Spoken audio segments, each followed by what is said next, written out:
I figure we're all old enough to recognize what's going on. So I'm here this morning to possibly change the way you think. I will probably irritate some of you. I apologize for that in advance. But if you keep doing things the way you're doing them, you're going to keep getting what you get. And if that's okay with you, cool. But your competitors, especially the two national chains, are not sitting still. They're doing things differently all the time. And if you sit still, things are going to get difficult for you, as they do for everybody. So my goal today is very simple. I want to help you learn some new ways, or remind you of some existing ways to grow your business. Because it's all about growing both the top line and the bottom line. If you grow the top line without growing the bottom line, that's just silly. So when I talk about growth, I'm not talking about unprofitable growth. I'm talking about profitable growth.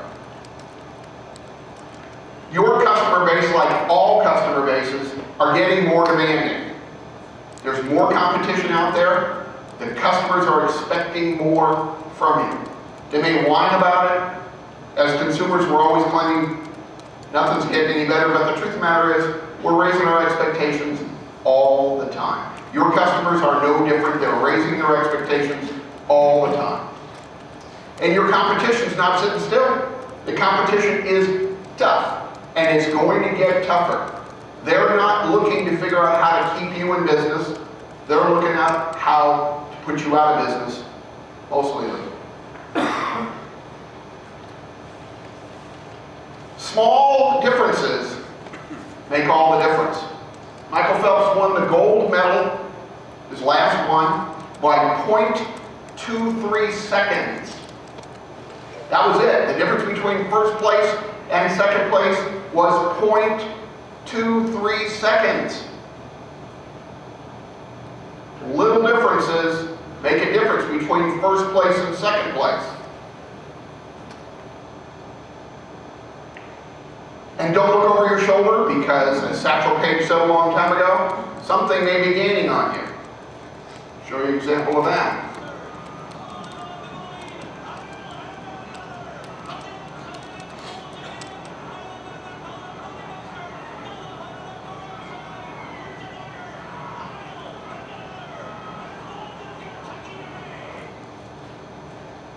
The difference between first place and second place, $800,000.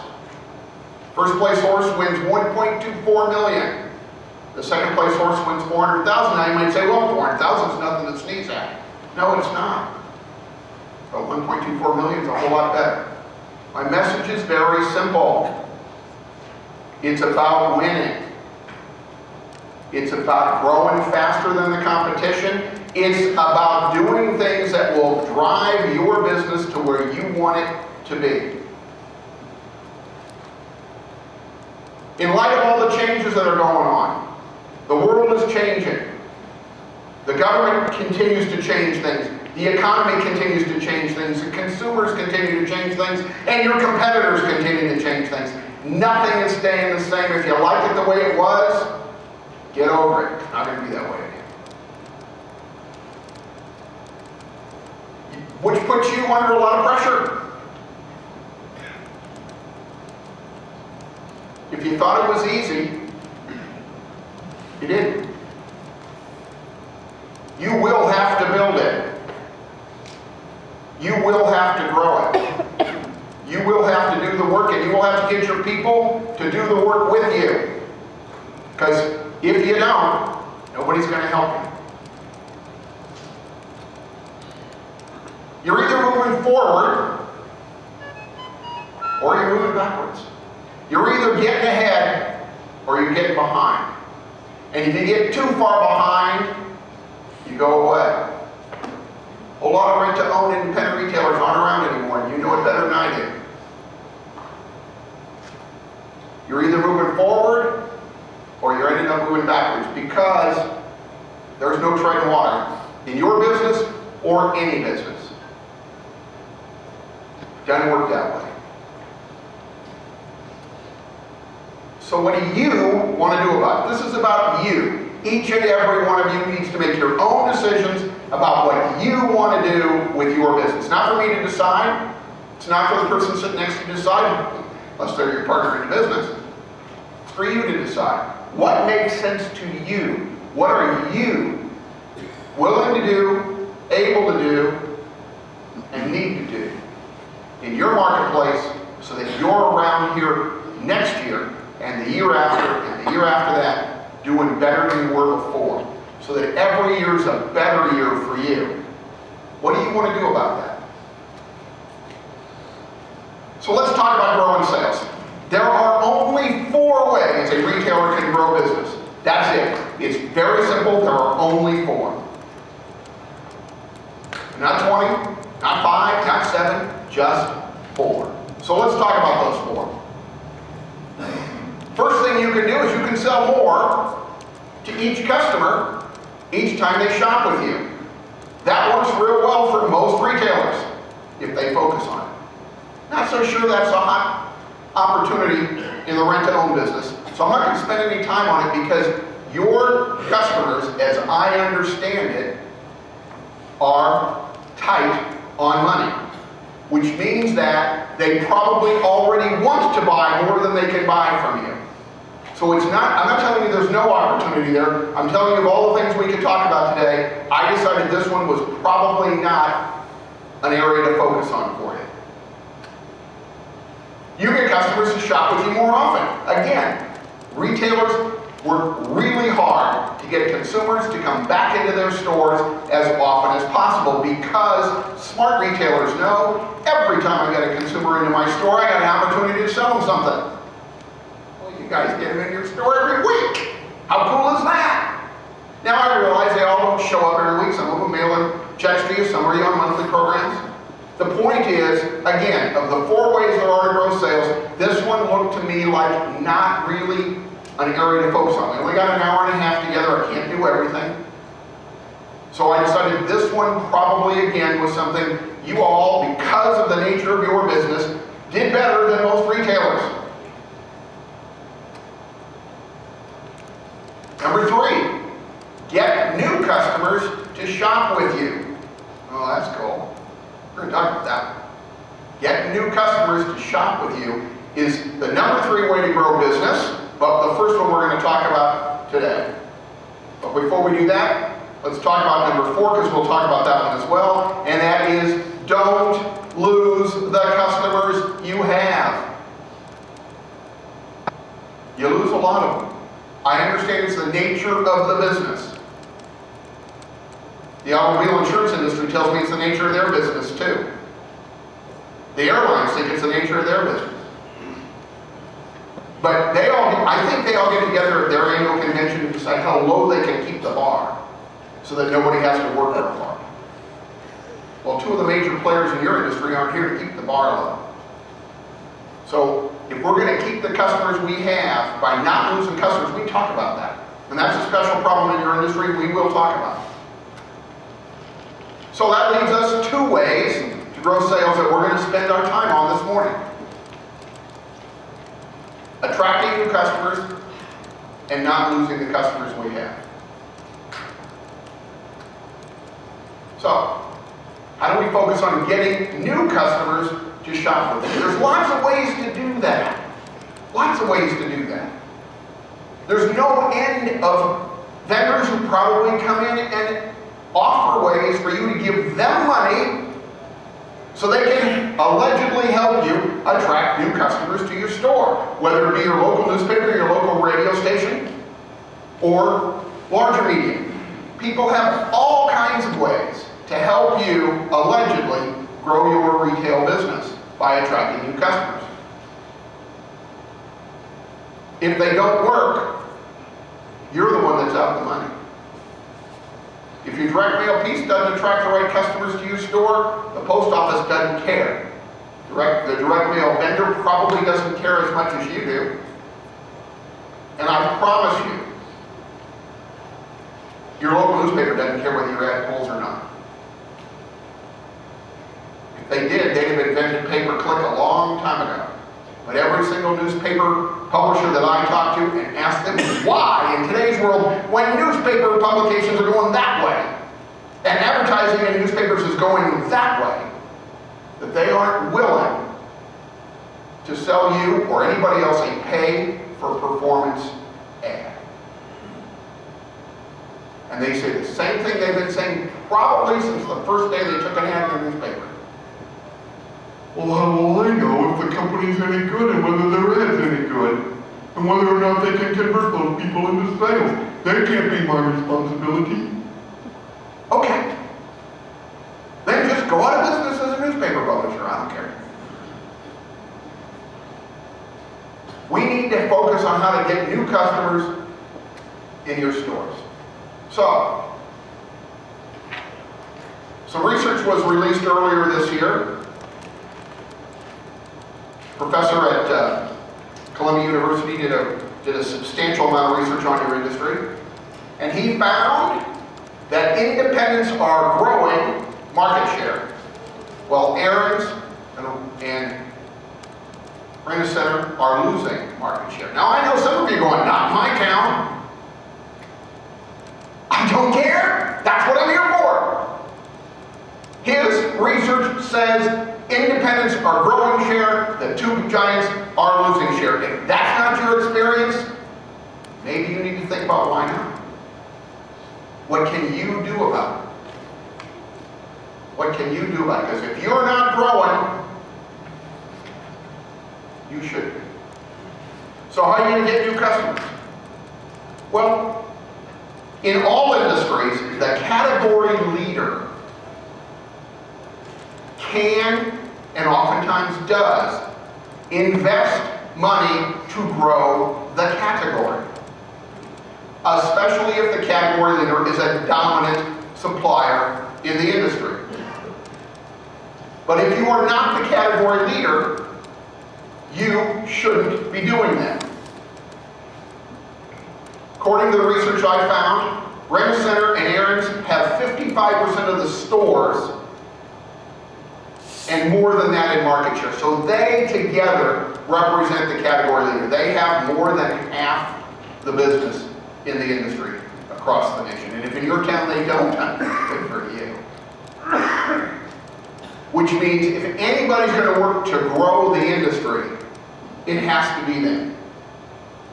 Now, one could argue that APRO could do that, but I'm not suggesting that's something that APRO should do, or that's even in the best interest of the members of APRO, because you still have less than half the market altogether. So I don't believe you should invest your money in trying to get people to recognize that rent-to-own is something they should consider. If anybody's going to do that, it'll have to be Aaron's or Rent-A-Center. And when I talked to several of you to learn more about your industry, what I found was that you all told me the same thing. The people who come into your stores, most of them have been someplace else already. They either were somebody else's customer before they got to you, or they shopped in another store and either decided not to buy there or whatever. That, I'm not saying nobody comes to your store new. I'm saying that what I learned from talking to many of you is that most of your customers, new customers I should say, are coming to your store after leaving somebody else. The question, of course, we always ask is, are they running away from the other guy, or are they running to you? I would prefer they were running to you, but I'll take that they're running away from the other folks. It's all right. The point is, that seems to be where the attraction is. They're coming to you. Maybe not in as many droves as we'd like, but they're coming to you. So the question becomes, once they come, what do you have to do to keep them? Well, what you have to do is you have to wow them. You have to fascinate them. You have to get them to say, wow, is this different or what? You also have to avoid the things that were in the RTQHQ magazine, May, June. The magazine cites 8 ways you can turn your customer off. If you haven't read that article, you should. Because you may be doing at least one of them. I would hate to think you were doing more than one of them, but you might be. Not only do you have to make sure you don't do those things, you have to make sure you wow them. That they go, wow. Because you know what? Other retailers and other industries are raising the bar. I started this program off citing Disney and the e-ticket ride. Disney set the standard for all amusement parks in the world. Before Disney set that standard, people didn't expect much from amusement parks. Walt messed everything up for his competitors. By setting a standard, everybody now has to compare to. And they don't do it with better rides. You don't read articles about how Disney has the latest, coolest ride. That's not what they do. They do it with the experience. If you go to a Disneyland or a Disney World anywhere in the world and you walk through the front door, you will know where you are. There will be no question in your mind where you are. They may be all Japanese people singing Dixie music, which is kind of interesting, but you will know where you are. When I walk into your store, I'm going to go, wow, this is different. Is it going to feel different as I'm working with you? Is it going to make a difference to me? The Dream Store that was set up at the April conference last month, terrific. Absolutely terrific. No question about it. And I have worked in other specialty retailer industries where the last time the stores were operated must have been about 1972. And they couldn't figure out why people weren't shopping with them. I'm not suggesting you folks are doing that. I'm suggesting that's a terrific set of ideas. And you should take them to heart. But they're not sufficient. They're not sufficient. They're necessary, but they're not sufficient. Because once I'm in your store, it's all about the people I'm dealing with. It's all about the people I'm dealing with. People that work for you make all the difference in the world once I get past that front door. You got to get me to walk in, and it's scary to me how many retailers make it hard to do that. But once you get me to walk in the door, it's now all about the people I interact with. Those few people, because again, in talking to most of you, you don't have a lot of people in your stores. Those few people are your business. They're everything. If those people are great, people are going to go, wow. If those people are mediocre, well, maybe you can make it by giving me a better deal. If those people are poor or worse, I don't know if you can give me a good enough deal to overcome that. It's all about the people. My understanding is that you deal on average at each store with about 360 customers, give or take. That's not a lot of customers. That's not a lot of customers. I'm sure your good people know everybody on site by name. Know what they've got. Know what they like and dislike. Know their quirks. Cool. When somebody new walks into your store, what do you do to make them feel what it's going to be like to be a customer of yours? Can I understand what it will be like to be your customer before I am your customer? Because if I knew what it was like to be your customer before I was your customer, I might actually want to be your customer. Unfortunately,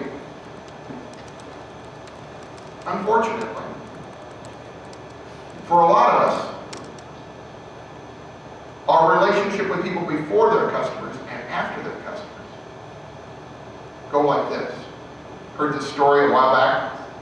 It's a great story. Those of you who golf will appreciate it. So, it was a guy, he loved to golf. I mean, golf was his thing. Of all the things he did in life, golf was far and away his favorite thing to do. He had long ago retired, and he was playing golf on a regular basis. He loved to play different golf courses, and he loved playing golf. And like all of us, he eventually died. But he lived a good life, done things well, and so upon his death, he found himself face to face with St. Peter. And St. Peter was explaining to him that he was going to give him a tour of heaven, so he could see what it's going to be like. And St. Peter said, look, in full disclosure, I need to let you know that you have the option of spending your eternity in that other place down below, if you so choose. He looked at St. Peter and said, why on earth would I want to do that? St. Peter said, I don't know, but full disclosure, I have to advise you, you do have that option. You can have a tour from them after you get the tour from me, and tomorrow you have to make up your mind. I said, well, I can't imagine why I'd want to do that. So he gets the tour of heaven, and it's heaven. It's serene, it's pleasant, everything is wonderful. This is calm. Gets done with the tour, and St. Peter says, look, I have to advise you one last time. You are entitled to a tour of the other place in case you might want to decide to go there. He said, I can't imagine that I'd ever want to decide to go there, but might as well take the tour and see what's going to happen to everybody else. So he goes down below, and he's greeted by a guy. He's welcome, opens the door, and he is stunned. What he sees could be no better described as golf heaven. Every golf course he had ever wanted to play, every golf hole he had ever wanted to play, every golf hole he had ever played, every golf hole he could have imagined playing was there. And in short order, he realized he could probably play golf there for eternity and never play the same hole twice. Well, he was stunned.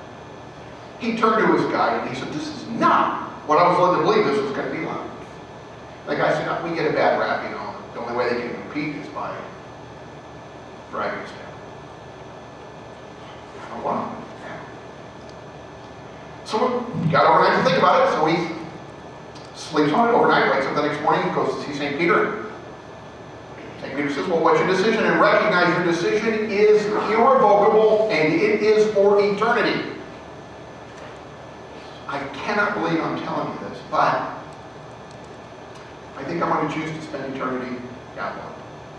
He says, okay, it's your choice, no problem. So poof, he's down below. Same guy greets him. They open the door, and it is hell. It is everything you've imagined hell would be, and worse. As you can imagine, stunned does not even begin to describe the shock on this guy's face and in his mind. He turns to the tour guide from yesterday and he says, that is not what you showed me yesterday. He said, yesterday you were a prospect, today you're a customer. What do you do? What do you do differently in either direction? Are you treating your prospects better than your customers, or are you treating your customers better than your prospects? I want people to go, wow, when they walk in your store, and I want them to go, I need to do business here. This is terrific. Because you're already getting some amount of traffic due to the skill and excellent management of the other stores in town. I suspect, based on, again, my conversations with others, most of you have no idea, or a limited idea. How many of those people who walk in your store become customers? What percentage of the people who come into your store for the first time become a customer? Do you know? If you know, good for you. That's terrific. If you don't know, how will you ever know if your customer attraction systems, which we'll talk about in a second, are worth anything? If you give me X dollars and I send Y people to your store and none of them become customers, how much money do you want to spend doing that one? On the other hand, if I tell you I want $100 to send a customer to your store, and every single person I send becomes a customer, you'll probably do that one all day long. So if you don't know how many new people coming into your stores become customers, you can't know what to do and whether to do more or less of it to attract new customers. You can't really ask customers how they heard about you.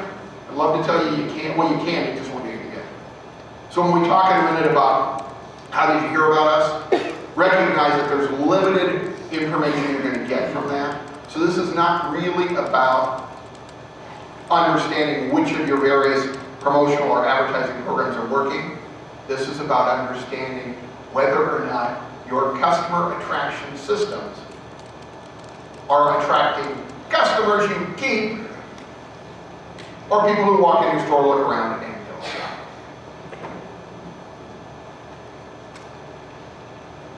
What about advertising to get new customers? What about that?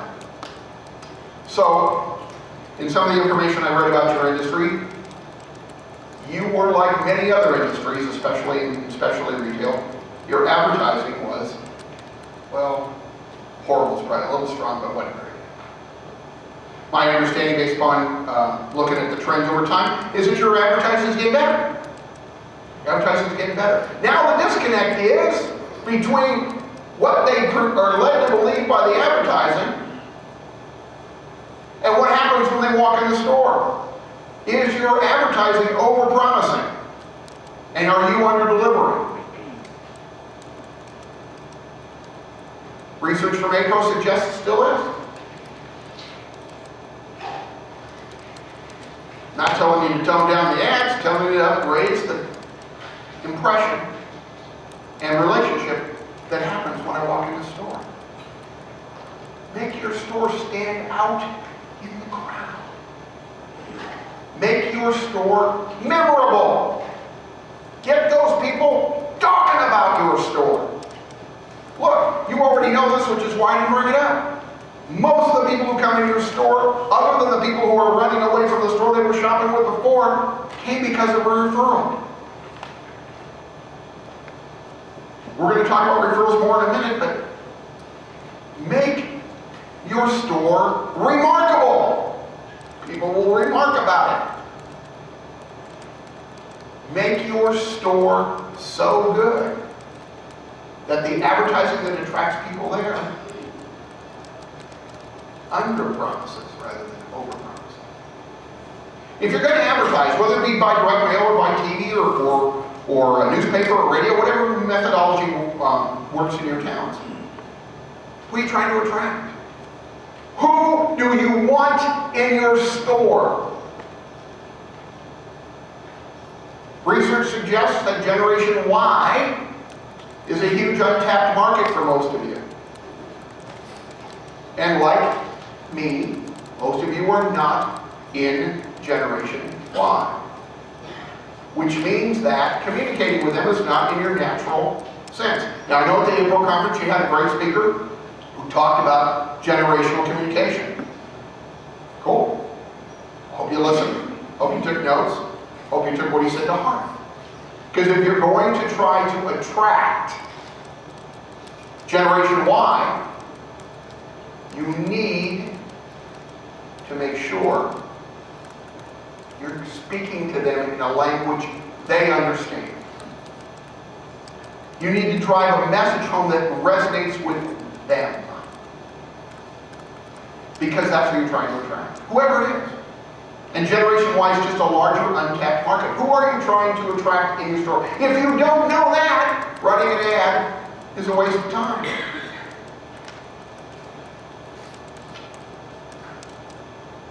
Why are people leaving your competitors and coming to you? You ask them.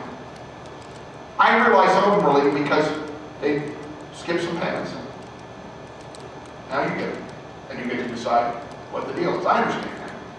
I understand. But not all of them. Not all of them. See, one of the problems we have as humans is that we have a tendency to lump things into categories so it's easier to keep track of. And I don't care if 80% of the people who come to your store left the other store because they had a credit problem in the other store. I don't care. You are experts at dealing with that. I don't teach you about that. I want to talk about the 20% who didn't leave for that reason. And could we get more of them? Not if we don't know what's driving them away. Not if we don't know what they're looking for. Product selection is not sufficient anymore.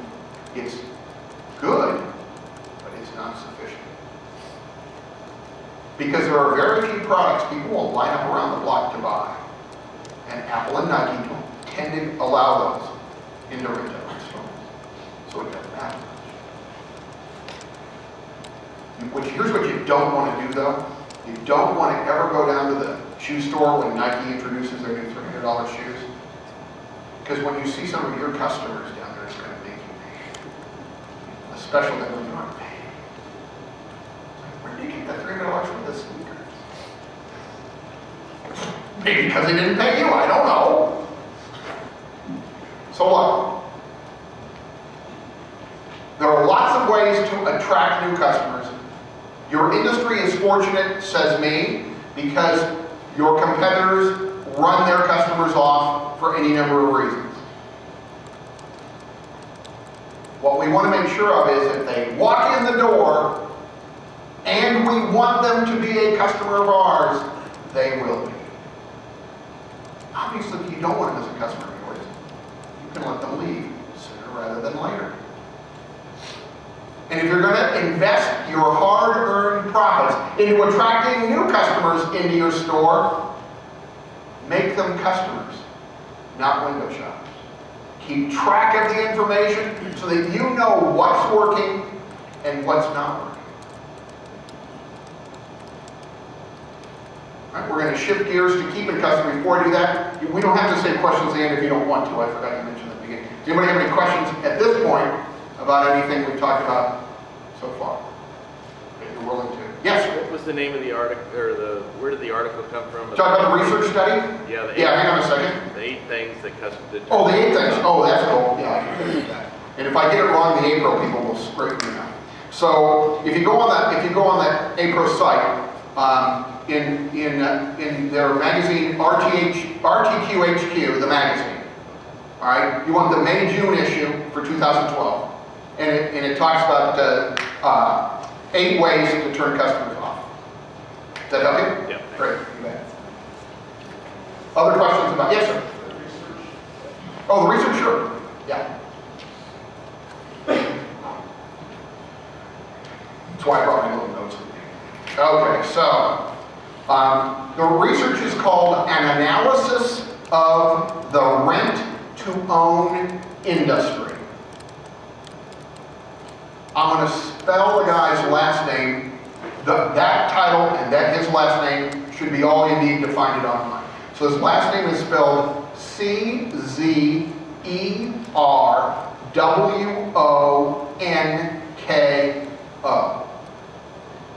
So let me tell you something about the paper.